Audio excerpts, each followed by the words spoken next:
और साथ ही बहुत बहुत धन्यवाद कि जब भी जनहित में कोई संदेश देना होता है तो आप हमेशा हमारा साथ देते हैं, उसके लिए हमेशा प्रयासरत हैं। आज ऑपरेशन अभ्यास के तहत कुरुक्षेत्र जिले में हम कुछ मॉक ड्रिल एक्सरसाइज करेंगे, साथ ही साथ ब्लैकआउट ड्रिल का भी एक्सरसाइज करेंगे। इसमें हम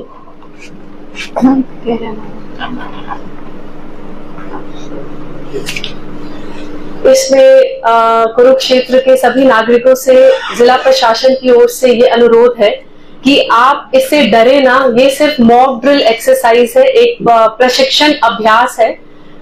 अभी वास्तविक खतरा कुछ भी नहीं है, बट आने वाले दिनों में आपातकालीन स्थितियों में हम पब्लिक सेफ्टी को कैसे और बढ़ा सकते हैं और जन सहयोग से हम इसको कैसे, कोई भी दुर्घटना को या आने वाली इमरजेंसी में हम एक साथ मिलकर कैसे हमारा रिएक्शन होना चाहिए, उसके लिए ये एक ड्रिल एक्सरसाइज है। कुरुक्षेत्र जिले में जितने भी वाइटल इंस्टॉलेशंस हैं, इंपॉर्टेंट बिल्डिंग्स हैं, स्टेशंस हैं, वहां पर हम कुछ सेलेक्टेड स्थानों पर मॉक ड्रिल एक्सरसाइज करेंगे। लोगों को इवैक्यूएट किया जाएगा, सायरन बजेंगे, पुलिस पेट्रोलिंग होगी, तो कृपया इससे घबराए नहीं। साथ ही साथ मेरा आप सभी से अनुरोध है कि ब्लैकआउट ड्रिल 7:50 शाम में स्टार्ट होगा और 10 मिनट के लिए सभी नागरिकों को हमें सहयोग देना होगा और 10 मिनट के लिए सभी लाइट्स बंद किए जाने चाहिए। साथ ही साथ शहर के सारे स्ट्रीट लाइट भी 10 मिनट के लिए बंद होंगे और इससे घबराएं नहीं। मैं फिर से ये बताना चाहूंगी कि ये सिर्फ एक ड्रिल एक्सरसाइज है। हमारे जिले की कंट्रोल रूम भी स्टैब्लिश कर दी गई है, जिसका नंबर है 01744221035। मैं हिंदी में भी उसको दोहराऊंगी, 01744221035।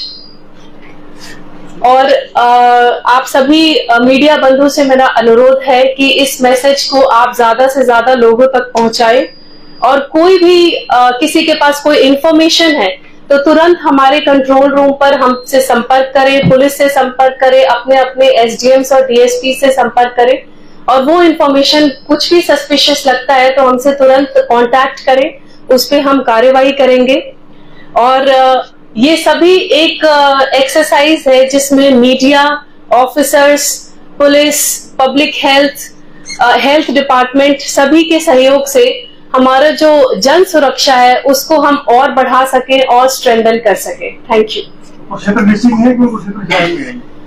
मॉक ड्रिल एक्सरसाइज जो अलग अलग बिल्डिंग्स में करेंगे वो हम जिले में अलग अलग पॉइंट्स है वहां पर करेंगे, लेकिन जो ब्लैकआउट ड्रिल है वो सिर्फ थानेसर शहर में होगा शाम के 7:50 से लेकर 8 बजे तक। मैम, इमरजेंसी सेवाओं में भी लागू रहेगा, जैसे हॉस्पिटल है? हॉस्पिटल्स में लाइट्स ऑफ नहीं होंगे, वहां पर ब्लैक कर्टन्स उसके द्वारा हम उसको कवर करेंगे, बट लाइट्स वहां पर ऑन रहेंगे। जैसे मार्केट का रूटीन में मार्केट 9 बजे से 9:30 तक खुली रहती है, तो मार्केट दुकानदारों से भी अपील कर सकते हैं कि आज सभी से हमारा अपील है कि उस 10 मिनट के लिए हमें जरूर सहयोग करें, क्योंकि ये एक्सरसाइज है कि कल को कोई भी ऐसी इमरजेंसी सर्विस होती है तो हम कैसे बिजली बंद करके, पूरा अंधेरा करके हम अपने सिक्योरिटी को बढ़ा सकते हैं।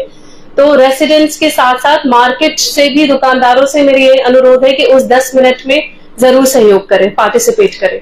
मतलब अक्सर देखा जाता है ऐसे टाइम में भगदड़ मच जाती है, माहौल खराब करने की कुछ लोगों की कोशिश करते हैं कि ब्लैकआउट होगा, तो उसको लेकर अलर्ट करने के लिए कुछ गाइडेंस? आज इनफैक्ट प्रेस कॉन्फ्रेंस करने का सबसे बड़ा रीजन यही है कि हम ये नहीं चाहते कि कोई पैनिक क्रिएट हो। जैसा हमने कहा कि ये सिर्फ एक ट्रेनिंग एक्सरसाइज है, जो भी सायरन्स होंगे, पेट्रोलिंग होगी, आवाज आएगी, उससे लोग डरे ना। और अगर कहीं भी ऐसा लगता है कि कुछ लोग इसका मिसयूज करना चाहते हैं, कुछ न्यूसेंस क्रिएट कर रहे हैं या लोगों में डर की भावना पैदा करना चाह रहे हैं, आप तुरंत हमारे कंट्रोल रूम पर पुलिस से संपर्क करें और इन लोगों के खिलाफ कार्रवाई की जाएगी। लेकिन पब्लिक से अगेन मेरा अपील यही है कि आप घबराएं नहीं, आप हमारा सहयोग करें, ये सिर्फ एक अभ्यास है। ट्रैफिक को लेके जैसे कल अगर सिंह चौक पे बड़ा दुखद घटना घटी कि एक व्यक्ति था ट्राली के नीचे आ गया, बहुत ज्यादा तो वहाँ लाइट्स खराब हो रही है, ब्लैकआउट में लाइट भी बंद रहेंगी तो ट्रैफिक के लिए कोई व्यवस्था रहेगी ताकि उस दौरान कोई ऐसी घटना न घटे जो रात को घटे। ट्रैफिक 8 बजे का ट्राले पहुंच सकते हैं। ट्रैफिक और सिक्योरिटी पर्पस के लिए भी एसपी साहब ने प्रॉपर अरेंजमेंट्स कर लिए हैं। उस 10 मिनट के दौरान ही जब लाइट्स बंद रहेंगी, जहां जहां पर हमारा ड्रिल एक्सरसाइज भी होगा, जो बिल्डिंग्स है उसके लिए भी enough security arrangements, traffic movement के लिए और पुलिस पर्सनल की एडिक्वेट वहां पर व्यवस्था की जा चुकी है। सायरन यहाँ पर 7:50 पे जब कुरुक्षेत्र जिले में नहीं लेकिन आसपास के जिले में होंगी, यहाँ सायरन के बजाय हम लाउड स्पीकर यूज करेंगे, पेट्रोलिंग होगी लोगों को इन्फॉर्म करने के लिए।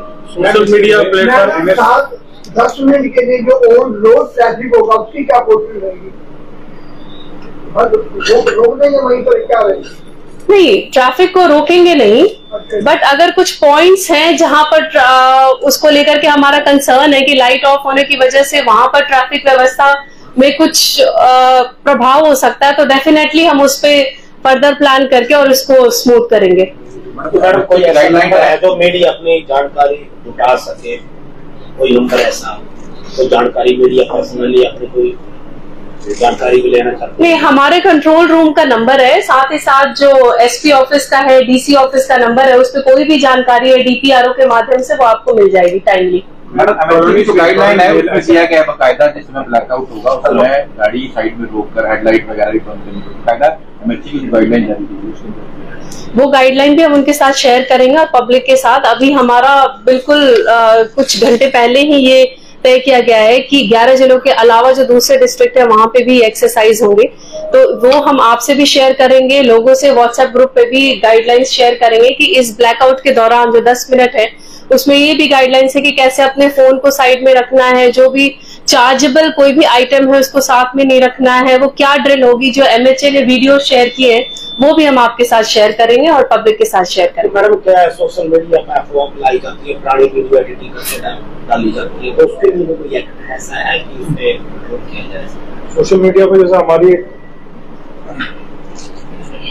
सोशल मीडिया पे हमारी ऑलरेडी एक पुलिस की टीम है जो कोई इस तरह की अफवाह फैलाते हैं या कुछ गलत मैसेज प्रोपोगेट करते हैं तो वो उसको मॉनिटर ऑलरेडी कर रही है। लेकिन मैं आप सभी से भी ये रिक्वेस्ट करूंगा कि अगर आपके संज्ञान में कोई ऐसी वीडियो आती है या कोई ऐसी सोशल मीडिया पोस्ट आती है तो आप हमसे जरूर शेयर करें, हमारे कंट्रोल रूम में भी बताएं और 112 पे भी बताएं, या मुझे भी आप लोग डायरेक्टली व्हाट्सएप कर सकते हैं। तो अगर ऐसी कोई पोस्ट आती है तो हम उसको लीगल तरीके से उस पोस्ट को टेक ऑफ करेंगे और जिसने भी ये स्प्रेड करा है उसके खिलाफ एक्शन लेंगे। सर इसमें अलग से कोई डिप्लॉय की पोस्ट वगैरह कर लीजिए, 4-6 जगह मॉक ड्रिल होगा शाम को और रात को ब्लैकआउट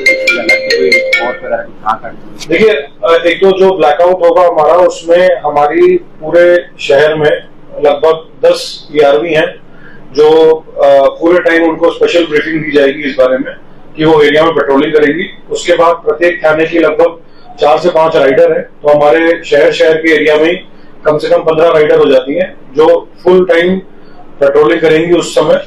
और इसके बाद हमारी जो पूरे थानों की फोर्स है वो भी इसी चीज को लेके उनकी ऑलरेडी ब्रीफिंग कर दी गई है कि वो ग्राउंड पर मौजूद रहेंगी और जो भी कोई ऐसा शरारती तत्व है उसको भी चेक करेंगी। लेकिन मेरी सभी लोगों से एक विनम्र निवेदन है कि जो हमारा ब्लैकआउट का टाइम होगा वो वैसे 7:50 से 8 बजे तक का है, लेकिन अगर उसमें कोई 15-20 मिनट ऊपर नीचे भी हो जाता है तो लोग उसमें पूरी तरीके से सहयोग करें, पैनिक नहीं करें। किसी भी हालत में कोई भी दिक्कत होगी तो हम इमीडिएटली एक्शन लेंगे और उस पर तुरंत कार्रवाई करेंगे। एसपी साहब, इसमें सजा का प्रावधान क्या रखा गया जो लोग इम्प्लीमेंट नहीं करेंगे या जानबूझ के शराब करेंगे? किस प्रकार का केस रजिस्टर होगा, कौन सी धारा में? देखिए, इसमें हमारी अब वो तो जो क्राइम करेंगे उस पर डिपेंडेंट है, लेकिन हम हमारे पास पुलिस के पास आजकल पावर होती है प्रिवेंटिव एक्शन की भी। मामला है देश सेवा से, उसमें प्रिवेंटिव एक्शन की भी पुलिस के पास पावर होती है। तो 24 घंटे तक हम आज कोई भी अगर ऐसा शरारती तत्व है जो अगर हमें दिखता है सड़क पे कोई गलत तरीके से अफवाह फैला रहा है उस समय, तो हम उसके ऊपर उसको 24 घंटे के लिए थाने में बंद रख सकते हैं। तो ये भी प्रावधान पुलिस के पास है। तो अगर हमें कोई लगता है सड़क पे इस टाइप की हरकत हो रही है तो भी स्ट्रिक्ट एक्शन। लेकिन मुझे ऐसा लगता है कि हमें इस चीज की जरूरत नहीं पड़ेगी।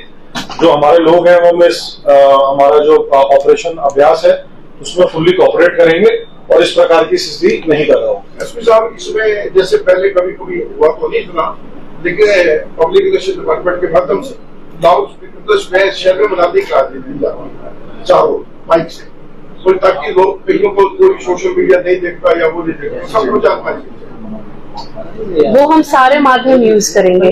लाउड स्पीकर के भी माध्यम से हमने RWAs की भी मीटिंग ली है। मैडम हमारी जितनी भी हमारी ARV है, SHO मोबाइल है, सभी पे पब्लिक अनाउंसमेंट सिस्टम है, वो भी उस तरीके से लोगों को अवेयर करेंगे। और जो सिविल प्रशासन का पूरा इसमें आप लोग के माध्यम से भी हम लोगों को मैसेज यही करना चाह रहे हैं, और बाकी लोगों के जो अनाउंसमेंट है वो भी लोगों तक पहुंचेगी। जैसे आपने बताया 15 मिनट टाइम बढ़ सकता है, उस 20 से 25 मिनट में ज्यादा हेल्थ सर्विसेज में फर्क पड़ सकता है, क्योंकि एम्बुलेंस का पता नहीं कब कौन से मरीज को कहीं दूसरी जगह शिफ्ट करना पड़ सकता है, उनको सूचना प्राइवेट हॉस्पिटल्स। इसकी सारी हमने तैयारी की है। हमारा पूरा प्रयास है कि कोई भी इमरजेंसी सर्विस इसमें ना अफेक्ट हो। अगर एम्बुलेंस है तो उनकी भी मूवमेंट ऐसी नहीं है कि रोकी जाएगी, और इमरजेंसी सर्विस किसी को भी जरूरत है वो इससे अफेक्ट ना हो, इसकी पूरी तैयारी हम करेंगे। डीसी महोदय, पहले डीसी करकटा जी थे, उस समय में एक पत्रकारों का, जिसमें सिर्फ करकटा जी थे, एक अभियान चला गया था वह कब्जों पे लेना। तो इस प्रकार का होना चाहिए, पत्रकार के सूचना लेने या कोई गलत कर रहा है उसको हम बैठे के बाद फालतू लोग ना, क्योंकि उनका मानना था वो अकेले थे, उन्होंने यहाँ तक कि SDM को भी जी बिल्कुल उसके लिए भी हम आगे भी करेंगे। लेकिन आज का जो कॉन्फ्रेंस है वो स्पेसिफिकली जो ब्लैकआउट ड्रिल है, जो मॉक ड्रिल एक्सरसाइज है, उससे रिलेटेड है। उससे रिलेटेड बात कर रहा हूँ, मॉक ड्रिल के रिलेटेड मैं पूछ रहा हूँ कि हमारे पास सरकार के पास 3 पार्ट्स होते हैं, NSS और NCC और स्टाफ। इन तीनों का बहुत एक अहम पार्ट होता है कि आम लोगों के बीच में रह रहे लोग हैं। मॉक ड्रिल के अंदर कोई भी रूमर ना फैले, ऑनरेबल सर, और भी कोई इंटीमेशन है इनके थ्रू आपको मिल सकती है सरकार जी, तो उसके लिए भी हमने तैयारी की। ये सभी वॉलंटियर्स भी आज ड्रिल का पार्ट रहेंगे। इसके अलावा एजुकेशन सेक्टर के भी स्कूलों के माध्यम से बच्चों के थ्रू पेरेंट्स को मैसेज जाए, व्हाट्सएप के थ्रू, इन सभी अलग अलग डिपार्टमेंट्स के सहयोग से, जो वॉलंटियर्स हैं उनके सहयोग से हम लोगों तक ये मैसेज पहुंचाने की कोशिश कर रहे हैं। 2-3 सवाल